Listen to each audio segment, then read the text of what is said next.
өнөөдөр та бүхэндээ Данжуурын гэрэл төгшөөний тухай танилцуулах болно. За энэхүү сэдвийн хүрээнд ор Данжуурын гэрэл төгшөө бүтсэн түүхийн тухай, за тэгээ өшөөний бүтцийн тухай, Монгол улсын үндэсний номын санд хадгалагдаж байгаа Данжуурын гэрээ бичгийн хувилбаруудын тухай болоод Данжуурын гэрэл төгшөөнд сийлэгдсэн бичээсийг үндэсний номын санд хадгалагдаж байгаа гэрээ бичгийн хувилбаруудтай харьцуулсан тухай одоо танилцуулах болно. За юуны өмнө одоо Данжуурын гэрэл төгшөө бүтсэн түүхийн тухайд ярихад 1921 онд судар бичгийн үрэлэн анхан байгуулагдаад түүнийг байгуулсан бичгийн мэргэд одоо хөдөө орон нутаг болон Эрхүү, Хөххот, Бээжин зэрэг газруудаас Монголын түүх соёлд холбогдох ховор ном судрыг цуглуулж авчирж одоо сан хөмөргөө бүрдүүлэх ажлыг эрчимтэй өрнүүлсэн байдаг. За энэхүү ажлын хүрээнд судар бичгийн үрэлэнгийн анхны дарга Онхтын Жамингун гадаад дотоодын олон газраас одоо сурвалжилсны эцэст тухайн үед одоо Богд хаан засгийн бие төлөөлөгчөөр Бээжин хотод сууж байсан 80 туангийн мэдэлд Монгол шунхан Данжуур судар байдгийг олж мэдээд 80 туантай очиж Жануван Ширэн Дамдангийн хамтаар Бээжин орж 80 туантай уулзаад уг судрыг Монгол улсын судар бичгийн үрэлэнгийн номын санд хадгалах тухай харилцан тохиролцсон байдаг. Ингээд 1924 оны 12 дугаар сарын 28-ны өдөр Цэцэн Чинван 80-тай судар бичгийн үрэлэнгийн хурлаар баталсан 9 зүйл бүхий гэрээг байгуулад 226 бот бүхий нэгэн иж Монгол шунхан Данжуур судрыг нийслэл хүрээнд залж авчирсан байдаг. За энэхүү гэрээ бичгийн 7 дугаар зүйлд бол энэхүү номыг судар бичгийн үрэлэнд өөрд эрдэнэчлэн хадгалах тул энэ гэрээ бичгийг хөшөө чулуун дээр сэлж 50 мэг хэмээх одоо заалтыг оруулж өгсөн байдаг.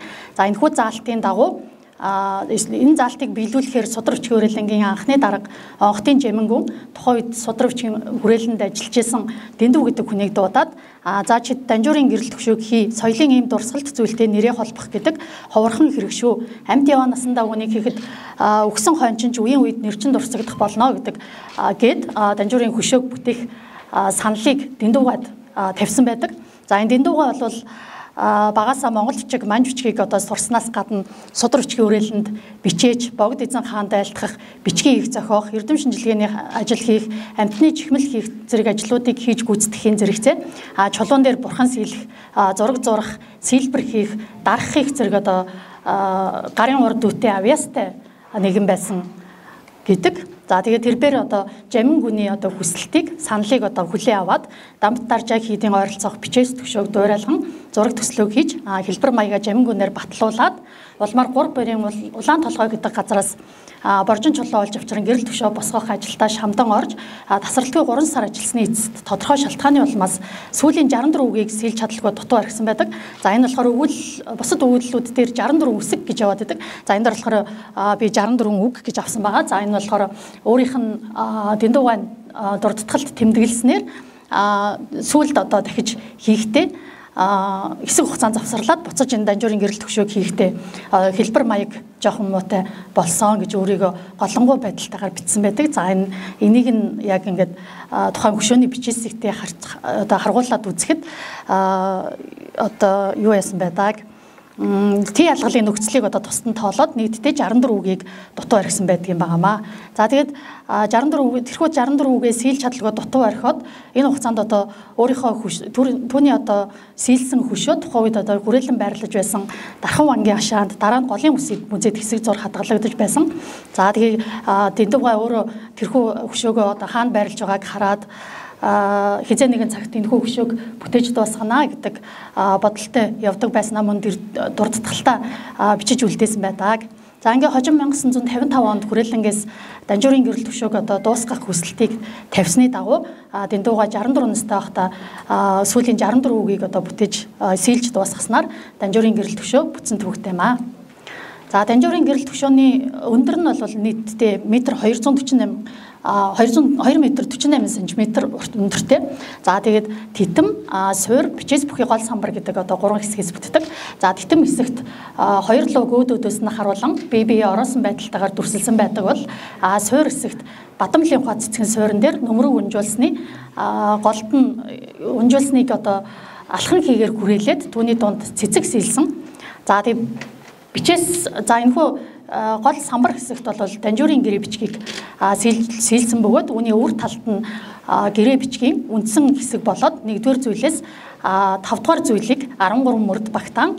За ард талд нь болохоор гэрээ бичгийн 6 дугаар зүйлээс 9 дугаар зүйлийг дуустал 5 мөрд багтаан сэлсэн байдаг. За үүнийхээ ард талд гэрээ байгуулсан холбогдох он цаг болон гэрээ байгуулсан хүмүүс. За тэгээд доотлолт нь Дэндүгай өөрөө Дэндүү урлав 1929 он хэмээн сэлж үлдээжээ. За Данжуурын гэрэл төгшөөний зүүн талын хажуу талд нь Сэцэн Чингван 80-ийн тамгыг, за баруун талынхаа хажуу талд Монгол Улсын ардын засгийн ардыг гэгэрүүлэх яамны тамгыг тус сэлсэн байдаг. За мөн гэрээний 9-р зүйлд энэ гэрээ бичгийг Монгол ангид 2 зүйлийн үсгээр хавсран 4% бичиж Сэцэн Чинвангийн эфүүд 1%, Жонон Жунванд 1%, Сэцэн Чинвангийн хушуу тамгын газар 1%, хүрээний ардыг гэгэрүүлэх яамны судар хүчгийн хүрээлэнд 1% тус хадгалнаа хэмээх заалт оруулж өгсөн байдаг бөгөөд за манай Монгол Улсын үндэсний номын сангийн сан өмнөгт бол Данжуурын гэрээ бичгийн 24-59% дугаартай энэ их хувь болон 24-60% дугаартай хуулбар хувь гэсэн ийм 2 хувилбарт хадгалагдаж байна. За энэ хоёулаа нугалбар хэлбэртэй. За тэг ямар ялгаатай вэ гэхэлэр 24-59% дугаартай дээд талд харагдаж байгаа энэ Данжуурын гэрээ бичгийн их хувийн тухайд монгол бичиг болон хятад бичгээр муутуу цаасан дээр хар бэхээр бичсэн. За тэгээд Сэцэн Чинвангийн 80-ийн тамга болон Монгол Улсын ардын засгийн ардыг гэгэрүүлэх яамны тамгыг дарсан. За тэгээд хожим Улсын номын сан гэсэн улаан төстэй тамгыг мөн дарсан ийм хувилбар байна. Их хувь байна. За дараагийнх нь болохоор доотлолт нь харагдж байгаа бол 24-60% дугаартай хуулбар хувийн тухайд зөвхөн монгол бичгээр бичсэн нугалбар хэлбэртэй. За тэгээд энэ дээр болохоор зөвхөн Улсын нийтийн номын сангийн улаан төстэй тамга болон бүгд найрамдах Монгол ард улс Улсын номын сан гэсэн ягаан тостой тамгыг хожим дарсан. За тэгээд зөвхөн гэрээ байгуулсан оныг бичсэн байна. За их хувь дээр болохоор гэрээ байгуулсан он цагийг болон гэрээ байгуулсан хүмүүсийн нэрс бичигдсэн байж байгаа. За тэгээд Дэндүгай Данжуурын гэрэл төгшөөг сэлэхдээ энэхүү хувилбаруудын алийг нь барьж сэлсэн бэ гэдгийг тодруулах боломж байгаа эсхийг мэдэх үүднээс Данжуурын гэрэл төгшөөнд сэлэгдсэн бичвэрийг саяын дурдсан их хувь болон хуулбар хувийн бичвэртэй тулгаж үзээд за тэгээ ялгаатай үгсийг галаглан оруулсан байж байгаа. За энэ мөрийн дугаар гэсэн хамгийн ихний багнанд бол Данжуурын гэрэл төгшөөн дээр сэлэгдсэн тэр мөрийн дугаараар явж байгаа. За дараад нь болохоор үндэсний номын хадгалагдаж байгаа 24-59% дугаартай их хувь дээр юу гэж бичигдсэн. Дараагийнх нь 24-60 дугаартай хуулбар хувь дээр тэр үг маань яаж бичигдсэн. За тэгээ Данжуурын гэрэл төгшөөн дээр яаж сэлэгдсэн бэ гэдгийг бичиж өгсөн. За тэгээ Данжуурын гэрэл төгшөөн дээр сэлэгдсэн бичиг маань энэ их хувь болон хуулбар хувийн аль нэгэнтэй давхцаж байгаа тохиолдолд цэнхэр өнгийн будгаар цэнхэр өнгө гэж будсан байж байгаа. За жишээлбэл 3 дугаар мөрөн дээр их хувь дээр болохоор их шав түшээгүн жамин гэж бичснийг хуулбар хувь дээр шав түшмэл бат учир гэж бичээд хажуу талд нь харандагаар их түшмэл жамин гэж засаж бичсэн байж байгаа. За энэ нь болохоор Данжуурын гэрэл төгшөөн дээр их хувьтай адилхан их шав түшээгүн жамин гэдэг гэж бичсэн байна. За энэ дээр 2, 4, 6, 7, 8 гэдэг тэр мөрнүүдэд давхцаж байгаа тохиолдлыг харуулсан байж байгаа.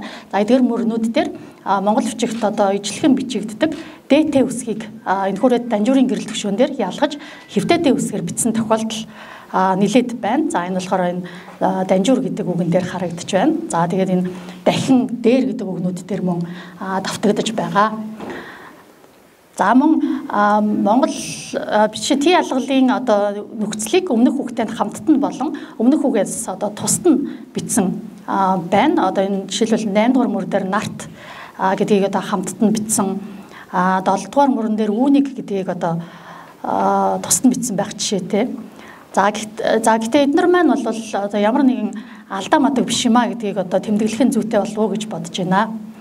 За харин холбогдох он цагийн тухайд их хувь дээр Монгол Улсын 14-р он 12 сарын 28 гэж бичсэн байгааг хуулбар хувь дээр зөвхөн оныг бичсэн Монгол Улсын 14-р он гэд орхисон. За харин Данжуурын гэрэл төгшөөн дээр болохоор Монгол Улсын 14-р он 10 сарын 28 гэж сэлсэн байж байгаа. За тэгээд энэ өмнө юун дээр дурддагдсан энэ хүрээний ардыг гэгэрүүлэх яамны судар хүчгийн хүрээлэнд өгсөн тэр хувь нь энэ манай үндэсний номын хадгалагдаж байгаа 24-59% дугаартай их хувь мөн юм а гэж үзэх юм бол Дэндүгай тэрхүү одоо 24-59% дугаартай их хувийг одоо барьж сэлсэн байх өндөр магадлалтай байгаа бөгөөд харин холбогдох он цагийн тухайд сэлэхдээ Монгол улсын 14-р он 12 сарын 28 гэдгийг Монгол улсын 14-р он 10 сарын 28 гэж андуурч сэлсэн болов уу гэж үзэж болохоор байна. За тэгсэн хэдий боловч одоо энэ хүү Данжуурын гэрээ бичгэн тухайн одоо судрын хадгалалт хамгаалалтанд нэлээд онцгой анхаарч одоо ямар нэгэн байдлаар дутагдуулах юм уу эсвэл гэмтээх өргөдүүлэх тохиолдолд хуулийн хариуцлага хүлээж тэрхүү одоо номыг одоо буцааж бүрэн төлөвлөнө гэсэн утгыг хүртэл одоо зааж өгснөөр онцлогтой. За өнөөгийн 21-р зуунд одоо гэрээ байгуулахдаа тухайн байгуулж байгаа гэрээндээ нэг талын эдлэх эрх, гэрээний үйлчлэх хугацаа, хүлээх үүрэг хариуцлага болон давагдшгүй хүчин зүйлийн талаар одоо тусгаж өгдөг юм байна л та. Гэтэл энэ 1924-25 оны үед байгуулсан гэрээ бүтэн 100 жилийн өмнөх байгуулсан гэрээ мөртлөөсөө эдгээр шаардлагуудыг одоо бүрэн хангаж эдгээр шаардлагуудыг тав тодорхой тусгаж өгсөн гэдгийг одоо зориуд тэмдэглэх зүйтэй болов уу гэж бодож байна. За жишээл өөрөөр хэлбэл гэрээний үйлчлэх хугацааны тухайд энэхүү номыг судар бичгийн үрээлэнд үрд эрдэнэчлэн хадгалах тул гэж оруулсан. За энэ бол энэ үрдийн гэрээ юм а гэдгийг одоо харуулж байгаа. За давагдшгүй хүчин зүйлийн талаар дурдахад одоо хэрвээ хожимын өдөр хүн гарч ирээ дахин хэвлэж авахаар бол ямар арга хэмжээ авах вэ?